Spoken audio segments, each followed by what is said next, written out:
जय हिंद दोस्तों, वंदे मातरम। आईपीएल कल खत्म हो गया और वाकई में इसको जैसा खत्म होना चाहिए था वैसा ही खत्म हुआ। बारिश का साया आया, माही के ऊपर पानी लगने की बातें हुई, हार्दिक पांड्या मैच जीतते जीतते हार गए, सब कुछ हुआ। लेकिन अब बारी आती है भाई आईपीएल की फिर से कमाई के बारे में बात करने की कि आखिर आईपीएल में कमाई होती किस तरह से और खर्चा किस तरीके से होता है। दरअसल हर साल आईपीएल का बिगुल बजने का इंतजार भारत की लगभग आधी आबादी तो कर रही होती, लेकिन क्या आप जानते हैं कि आपकी इसी बेकरारी ने आईपीएल की कमाई में 12 गुना इजाफा कर दिया है। दरअसल कमाई किस तरह बढ़ी है इसे हम आज की वीडियो में समझेंगे। आईपीएल के मैच टेलीकास्ट के राइट्स की डील 5 साल से 10 साल के लिए होती है, मगर इसे औसत सालाना कमाई में बांटे तो 2008 में आईपीएल ने मीडिया राइट्स बेचकर 820 करोड़ रुपए कमाए थे। वहीं 2023 में ये कमाई अब बढ़कर 9,978 करोड़ रुपए पहुंच चुकी है। आईपीएल के पैदा होने से पहले ही बीसीसीआई दुनिया का सबसे अमीर क्रिकेट बोर्ड था और इसका खिताब उसके पास कई सालों से था, लेकिन अब बीसीसीआई के लिए आईपीएल सबसे कमाऊ पूत साबित हुआ है। 2006-2007 में बीसीसीआई की कमाई 651 करोड़ रुपए थी और 2021-2022 में बोर्ड की कुल कमाई 4,360 करोड़ रुपए पहुंच चुकी है। इसमें अकेले आईपीएल का योगदान ही करीब 2200 करोड़ रुपए का था। वहीं अगर हम बात करें 2019 के आईपीएल की, तो उस समय इसकी ब्रांड वैल्यू करीब 47,500 करोड़ रुपए थी, मगर ब्रांड फाइनेंस की रिपोर्ट के मुताबिक 2022 में आईपीएल की ब्रांड वैल्यू अब तकरीबन बढ़कर 70,000 करोड़ रुपए पहुंच चुकी है। एक मैच से कमाई के मामले में आईपीएल अब सिर्फ अमेरिका के एनएफएल से पीछे रह गया है। एक मैच से व्यूअरशिप, स्पॉन्सरशिप, लाइजनिंग और टिकट सेल को कुल मिलाकर आईपीएल करीब 130 करोड़ रुपए कमाता है। जी हाँ, सिर्फ एक मैच से आईपीएल को इतनी बड़ी कमाई होती। हालांकि प्लेयर्स पर खर्च के मामले में आईपीएल बाकी स्पोर्ट्स लीग से अभी भी काफी पीछे है। आज मैं आपको बताने वाला हूं कि दुनिया की सबसे बड़ी स्पोर्ट्स लीग में शुमार हो चुकी आईपीएल का आखिर गणित क्या है पैसे कमाने का। आज आईपीएल किसी भी बड़े कॉरपोरेट घराने जैसे कि एक इकोनॉमिक मशीन है। इसके संचालन का पूरा अधिकार बीसीसीआई के पास है। आईपीएल की कमाई को हम लोग 3 हिस्सों में बांट सकते हैं। पहला हिस्सा सेंट्रल पूल का। सेंट्रल पूल में 3 सोर्सेज से कमाई होती है और बढ़ती हुई 3 हिस्सों में।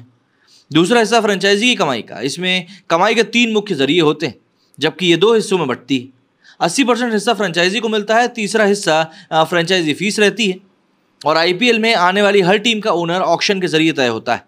सबसे ऊंची बोली लगाने वाले को टीम की फ्रेंचाइजी दी जाती है। ये एक वन टाइम फ्रेंचाइजी फीस पूरी तरह बीसीसीआई के खाते में जाती है। जरा ये भी समझ लेते हैं कि ये कमाई किस तरह से बढ़ती है। सबसे पहले बात करते हैं सेंट्रल पूल की। तो मीडिया और ब्रॉडकास्टिंग राइट्स यानी कि आईपीएल के मैचों को टेलीकास्ट करने का अधिकार मैच के लाइव टेलीकास्ट के अलावा हाइलाइट्स तक सिर्फ वही कंपनी दिखा सकती है जिसके पास उस समय के मीडिया राइट्स हों। आईपीएल 2023 के लीग स्टेज में कुल 70 मुकाबले खेले गए, जिन्हें जियो सिनेमा और स्टार स्पोर्ट्स पर करोड़ों लोगों ने लाइव देखा। ये मीडिया राइट्स आईपीएल ऑक्शन के जरिए बेचे जाते हैं। सबसे ऊंची बोली लगाने वाले को मैच दिखाने के राइट्स मिल जाते हैं। 2008 यानी कि आईपीएल के पहले सीजन में सोनी एंटरटेनमेंट ने 10 सालों के लिए मीडिया राइट्स हासिल किए थे और इसके लिए सोनी ने कुल 82 करोड़ रुपए बीसीसीआई को चुकाए थे। ये उस समय का एक बहुत बड़ा जुआ भी माना गया था। लेकिन मीडिया राइट्स की कीमत लगातार बढ़ती गई, क्योंकि आईपीएल की सबसे बड़ी ताकत उसकी व्यूअरशिप है। कोई भी प्रोडक्ट तब सक्सेसफुल माना जाता है जब उसकी ऑडियंस बड़ी हो, वो लोगों का अटेंशन खींच रहा हो और फिर इसी अटेंशन के दम पर कंपनियां विज्ञापन देती हैं और कमाई का रास्ता भी खुलता है। क्रिकेट या किसी भी खेल में पैसे का सबसे बड़ा सोर्स अलग अलग कंपनियों के विज्ञापन ही होते हैं, जिसकी कीमत मैच की व्यूअरशिप पर डिपेंड करती है। साल 2008 में आईपीएल के 10.2 करोड़ व्यूअर्स थे, जो कि अब 2023 में बढ़कर 40 करोड़ से ऊपर पहुंच चुके हैं। आईपीएल को सिर्फ आईपीएल से नहीं, मतलब कि टाटा आईपीएल कहा जा रहा है, मतलब लीग से पहले किसी ब्रांड का नाम। जैसे 2008 में डीएलएफ आईपीएल कहा जाता था और इसे ही टाइटल स्पॉन्सरशिप भी कहते थे, जिसके लिए कंपनियां बोली लगाकर डील हासिल करती हैं। साल 2008 में टाइटल स्पॉन्सरशिप के लिए सालाना 50 करोड़ रुपए दिए गए थे। वहीं 2023 में यह आंकड़ा सालाना 300 करोड़ रुपए से ज़्यादा पहुंच गया। टाटा और बीसीसीआई के बीच 2 साल की डील हुई है, जिसके लिए कुल 600 करोड़ रुपए दिए गए।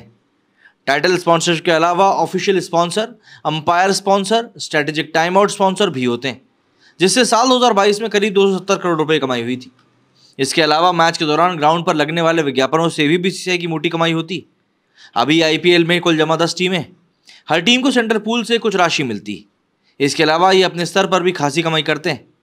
वहीं अगर हम हर फ्रेंचाइजी अपनी टीम के लोगों की बात करें तो ये जर्सी, कैप, बैग, चश्मे और जूतों जैसे सामान बेचते हैं।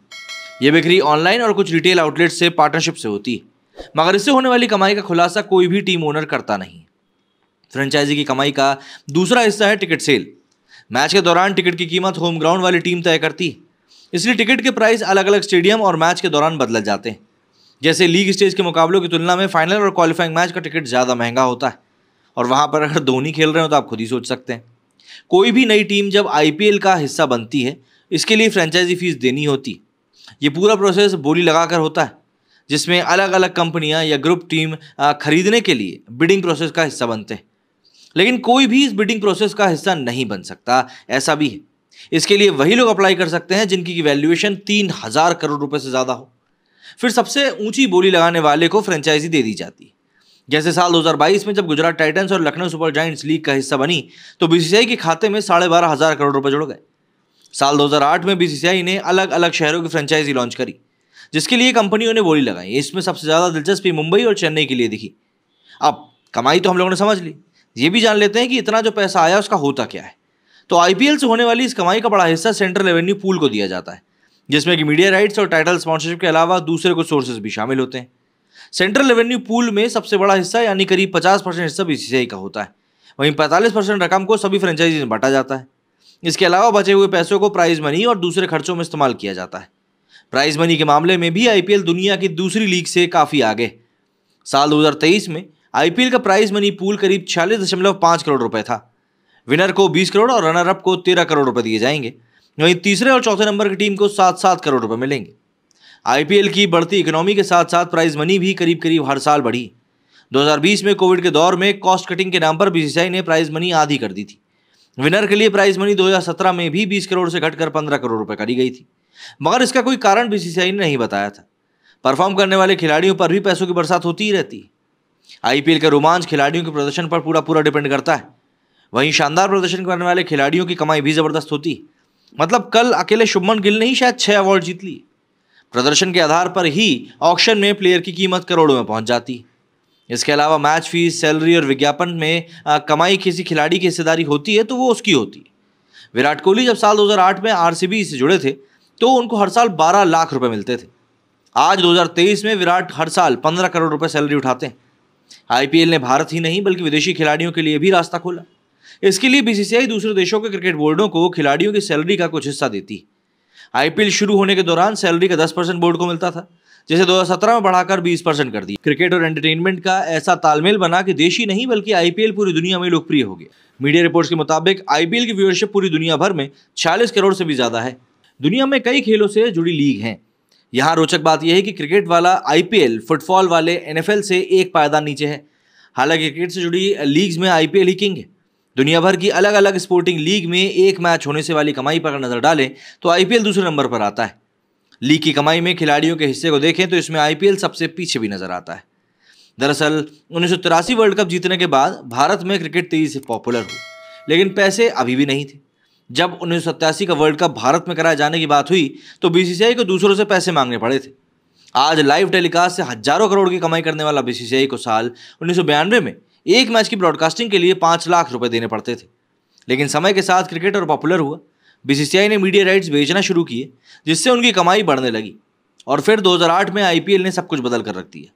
आईपीएल के पहले जहां बीसीसीआई की कमाई करीब 2006-2007 में 650 करोड़ रुपए हुआ करती थी, वहीं आईपीएल के बाद अब ये कमाई 2021-22 तक 7 गुना बढ़ चुकी है। हालांकि इन सबके बावजूद बीसीसीआई अपनी कमाई का बहुत कम हिस्सा ही खर्च करती है। जैसे कि साल 2021-22 में बीसीसीआई की कमाई करीब 4360 करोड़ रुपए रही थी, जो कि साल 2020-21 में बढ़कर 1700 करोड़ रुपए रही। वहीं बीसीसीआई ने 2021-22 के दौरान करीब 1669 करोड़ रुपए खर्च किए, जो कि 2020-21 के मुकाबले में 2 गुना मतलब कि 808 करोड़ रुपए था। आने वाले सालों की अगर हम बात करें तो इसमें आईपीएल के मैचेस को और बढ़ाए जाने की बात चलती है। दरअसल आईपीएल ने भारतीय युवा खिलाड़ियों को इंटरनेशनल क्रिकेट का एक्सपीरियंस दिया, इसके साथ ही उन्हें इकोनॉमिकली भी मजबूत किया है। आज देश ही नहीं बल्कि पूरी दुनिया के क्रिकेट प्रेमियों को आईपीएल का इंतजार रहता है, और यही वजह है कि आने वाले सालों में आईपीएल मुकाबलों की संख्या भी बढ़ने वाली। बीसीसीआई के मुताबिक साल 2025-26 में 84 तो वहीं 2027 में 94 मुकाबले कराने की तैयारी। कहने का मतलब है कि आईपीएल का रोमांच और बढ़ेगा, और सीधी सी बात है अल्टीमेटली पैसा भी बढ़ेगा। तो कैसा लगा आपको ये वीडियो, ये जानकर कैसा लगा कि भाई कितना कमाई होती है बीसीसीआई की, कमेंट करके जरूर बताइएगा। मेरे वीडियो फिलहाल इतना ही। जय हिंद, जय भारत।